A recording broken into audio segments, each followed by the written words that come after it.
Bħalissa fil-Port tal-Imġarr Għawdex għaddej proġett ta' 6 miljun euro li se jwassal għal faċilitajiet ta' irmiġġi aħjar f'dan il-port.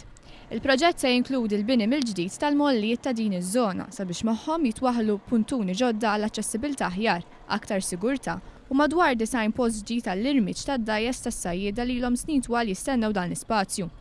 Il-Ministru għall-Infrastruttura spjega li apparti dawn il-benefiċċji, dan il-proġett se jwassal ukoll għall-organizzazzjoni aħjar għaż-żona tal-port, kif ukoll titjib estetiku u li dawn il-benefiċċji se jkunu qed jilħqu firxa aktar wiesa ta' nies, hekk kif dan il-port jiġi wkoll frekwentat minn bosta residenti u turisti fil-ħin liberu. Il-Ministru Borġ qal il-Gvern qed jara kif se jkompli jsaħħaħ l-assi tal-pajjiż u li jara kif jilħaq is-setturi kollha bil-ħidma li wettaq.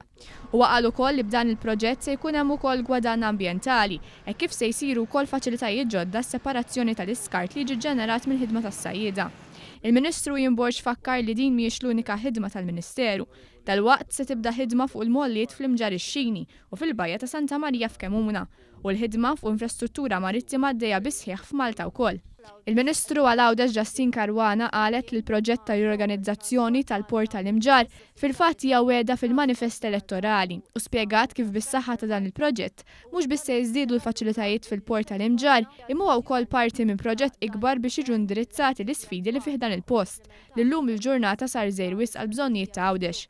Is-Segretarju Parlamentari għall-Fondi Ewropej Aron Farrugia qal li dan l-investiment huwa biss wieħed mill-inizjattivi li l-Gvern qed ineddi għall-benefiċċju tas-sajjieda permezz ta' fondi Ewropej.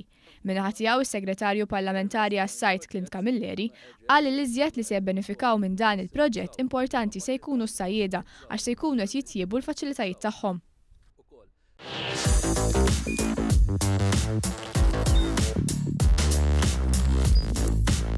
Idħol fuq one.com.mt u hemmhekk tista' tara l-programmi kollha li jxandru fuq One permezz ta' One Play.